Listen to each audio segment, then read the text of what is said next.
On top story for today for T-Live Media, we state government don suspend 28 principals of public senior secondary schools because of their throway body put for wetin oyibo dey call exam malpractice. Dis na wetin people know as Expo or Chukuli on top of West African Senior School Certificate Examination. For the memo wey Emmanuel Agbale, wey be the Commissioner for Education, write give the Permanent Secretary for Ministry of Education, e tok say the suspension of these principals dem na unto wetin dem get after dem don investigate dis exam malpractice matter finish, and as West African Examination Council still take cancel the result of candidates and take derecognize the school for 2 years, and dis one go start from dis year 2019.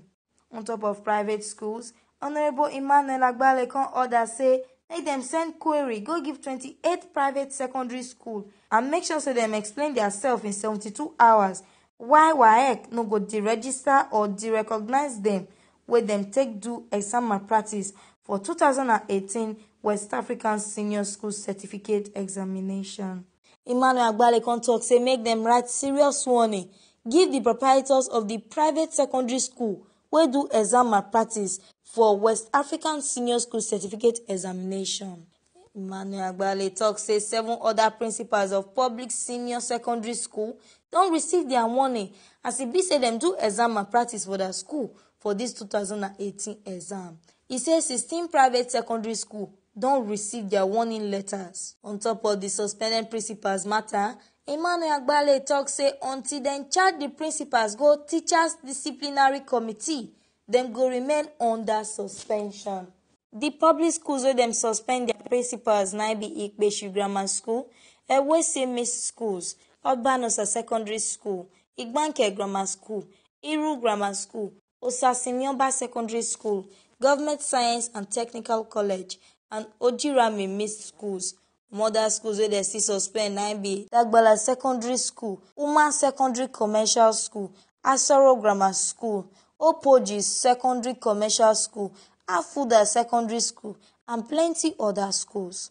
The public secondary school wey dem write warning give their principals na Orenolomi Secondary School, Mixed Secondary School for Ugboko Numagbai, Iruekpen Grammar School, Ojuele Grammar School, Akugbe Secondary School, and Oyele Grammar School.